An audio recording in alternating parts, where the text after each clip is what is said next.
Now, from the Columbia Basin, your local news source, this is iFIBER 1 News, presented in high definition. The #1 source for real-time local news, local sports headlines, and our very own Weather Center forecast covering the entire Columbia Basin. With your iFIBER 1 News team, reporting news in real time as it's happening. From the iFIBER Communications HD broadcast studio in Ephrata, Washington, this is iFIBER 1 News, and it starts now.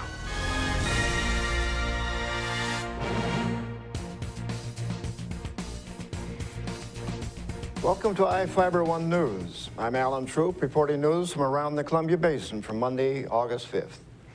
Tonight we report on how a van started a fire near Soap Lake and how Grant County Fire District 5 conducts a bucket brigade using trucks. We also look at the charging of a California man for vehicular homicide in a Moses Lake man's death, and we report on the fires burning in central Washington. In sports, the Columbia Basin River Dogs won their regional tournament to earn a spot at the Babe Ruth World Series, and the Mariners win again in Baltimore. Our spotlight story tonight is about a young man's passion for art in Ephrata, and we have the latest weather forecast for the Columbia Basin from the iFIBER 1 Weather Center. Our top story tonight: a van backfiring caused a wildfire that scorched about 2 acres outside of Soap Lake today. Grant County Fire District 7 Chief Kirk Shepard said a couple of people were working on fixing a minivan on the side of the golf course road when it backfired. A spark lit a vacant field on fire. District 7 firefighters received the call at about 1:02 p.m. and had the fire contained within 5 minutes of arriving. Fire crews were continuing to put out hot spots until about 2:30 p.m. The cleanup was complicated by the lawn clippings dumped in the field, but no property was threatened or damaged by the small brush fire. Grant County Fire District 5 often fights fires where there are no fire hydrants. To bring water with them, they use an old-fashioned bucket brigade using trucks carrying 3,000 gallons each. Here with the story is Bill Stevenson. It's like an old-fashioned bucket brigade, but now they use large trucks capable of carrying 3,000 gallons of water. The system allows Grant County Fire District 5 to have a water supply to fight fires anywhere in the county. About every fire, we are very good at managing water supplies. As you know, there's not fire hydrants out in the county. The fire district has a system to draw water from fire hydrants, irrigation canals, or any body of water and use the tenders to deliver it where it's needed. Once we get our rhythm going, we can basically flow that quantity of water till we run out of diesel. The district conducts annual training to keep firefighter skills honed and to maintain credit with insurance companies.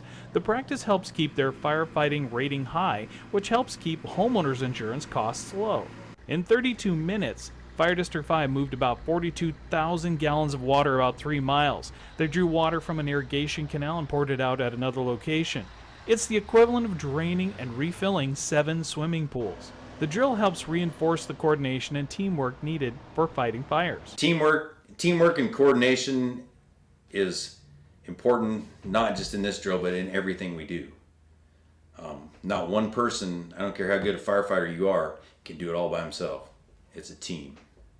The system is used throughout the year, but usually on a smaller scale. At every structure fire is a unless we have a hydrant there, which it doesn't happen very often, this drill happens just on a smaller scale.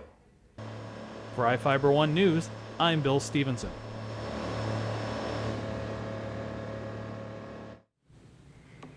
Thank you, Bill.